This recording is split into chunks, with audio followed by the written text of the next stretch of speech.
back in my day we had 16 bits and we liked it. Welcome to WatchMojo.com, and today we'll be counting down our picks for the top 10 games that future generations will never understand.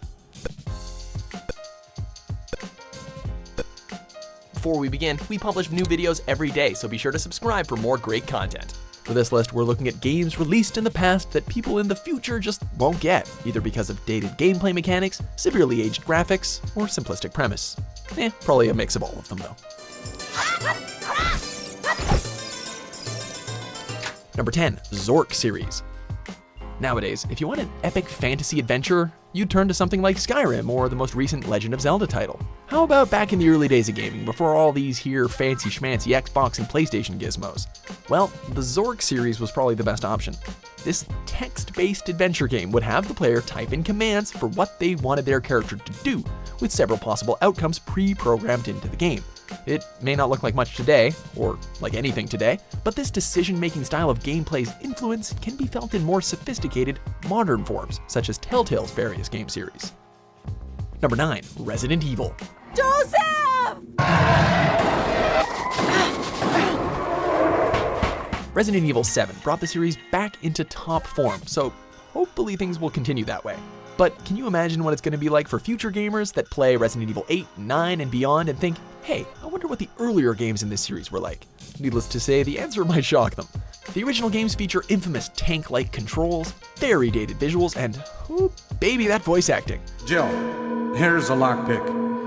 It might be handy if you, the master of unlocking, take it with you. For those that were around, the nostalgia will kick in as they try to explain how it was at the time. For everyone else, they're gonna wonder how any game containing the phrase Jill sandwich can be considered spooky. That was too close. You were almost a Jill sandwich. You're right. Number 8, Myst.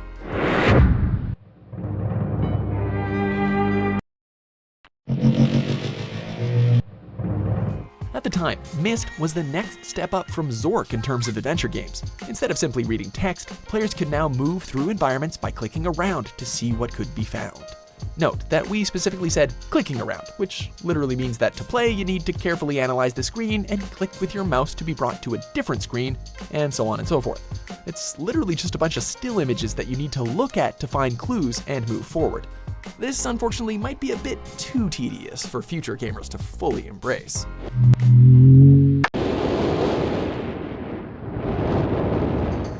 Number 7, Pong.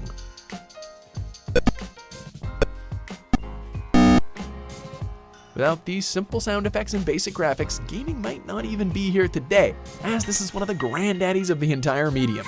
Even now, Pong is already looked back as an extremely simple form of interactive entertainment, so we can only imagine how it will be perceived in a decade or two down the line.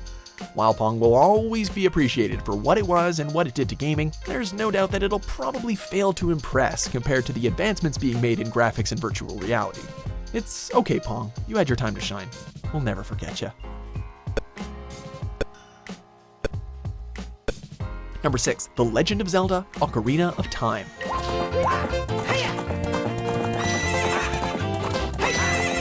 In the mid-90s, 3D gaming was beginning to come into its own.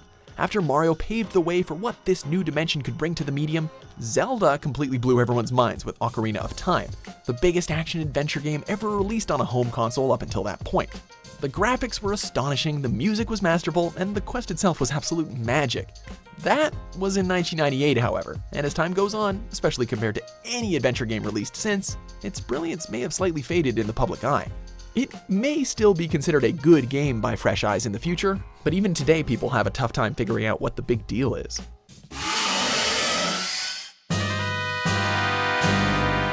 Number 5, HalfLife. If Ocarina of Time wasn't your cup of tea in 1998, then maybe Valve's intelligently paced first-person shooter HalfLife was. A storyline with breathtaking stakes and mind-boggling twists, open-ended gameplay that provided multiple strategies for each situation, and stunning visuals. Come on, this was the whole package.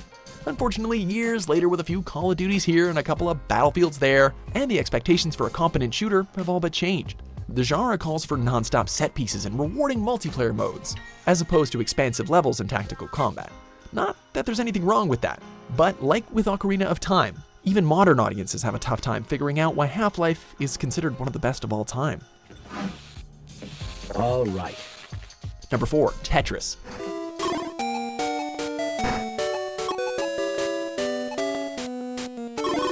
It's pretty much undeniable that Tetris is still a phenomenon in gaming. However, like Pong, it relies on its simple premise to deliver the fun, which in this case is cleverly stacking blocks. Yes, it's simple, but that's why it works so well, and we fear with the way the games are going, future audiences just won't get it. As it is now, future games need to be huge, complex affairs with tons of pew-pew and a great multiplayer mode to sell copies, and even then, they fail to hold people's attention and they fall off the map. What little hope is there for a bunch of brightly colored blocks?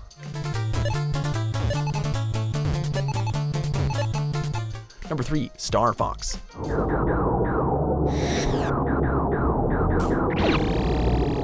Even before the aforementioned Ocarina of Time delivered a true 3D cinematic gaming experience, the original Star Fox provided a taste of what was to come. The graphics, although primitive and nothing but polygons, were very innovative as they depicted 3D imagery moving across the level. Finally, games were no longer restricted to simply moving left and right. Now the possibilities seemed limitless. This novelty of being able to traverse a 3D space has long since worn off, and with future games being able to no doubt provide a much more enthralling space combat experience, people might not even know what they're looking at when they take a look at Star Fox.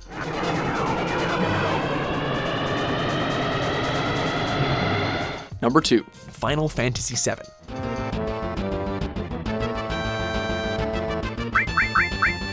When people in the future ask which JRPG brought the genre into the limelight, giving it widespread popularity, don't be surprised if they bat an eye when you point to Final Fantasy VII. Really, they might say? A game with the blocky graphics, emo-casted characters, and a repetitive combat? To which you may have a rebuttal, but then realize that time might not have been as kind to Final Fantasy VII as you might have liked.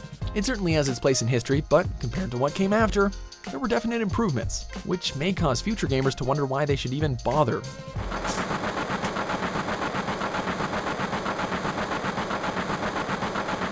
Number 1, Goldeneye 007.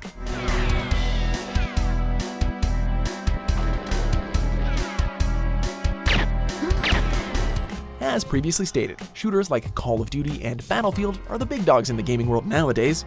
Their success, however, owes a lot of credit to a little game called Goldeneye, which single-handedly paved the way for first-person shooters to be marketed to mass console audiences. It's not that it was actually particularly good, it's just that it worked better than everything else at the time and spawned countless childhood memories of local multiplayer.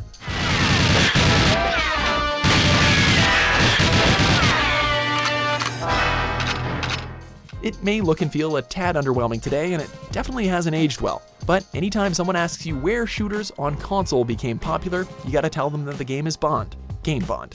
Video game James Bond. Whatever, we tried.